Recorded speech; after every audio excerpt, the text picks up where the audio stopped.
Penampilan Presiden Rusia Vladimir Putin saat bertemu dengan para tentara pekan lalu menuai sorotan. Hal ini lantaran tangannya yang diduga terdapat bekas infus. Sorotan tersebut pun membuat isu kesehatan Putin kembali mencuat.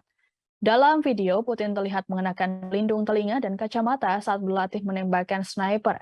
Kemudian Putin tampak meraih lengan seorang tentara dengan tangannya yang terdapat diduga bekas infus. Kabar ini kemudian disampaikan oleh reporter situs berita Ukraina dalam akun media sosialnya.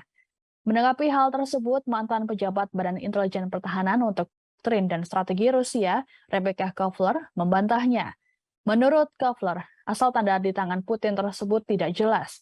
Kovler juga menyatakan Putin dalam keadaan sehat mengingat kurangnya bukti yang membuktikan keadaannya yang memburuk dan setuju dengan Direktur CIA William Burns bahwa Putin sepenuhnya sehat.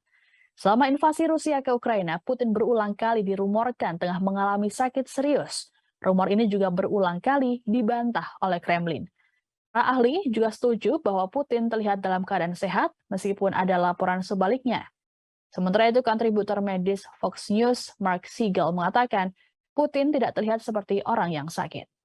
Terima kasih sudah nonton. Jangan lupa like, subscribe, dan share ya.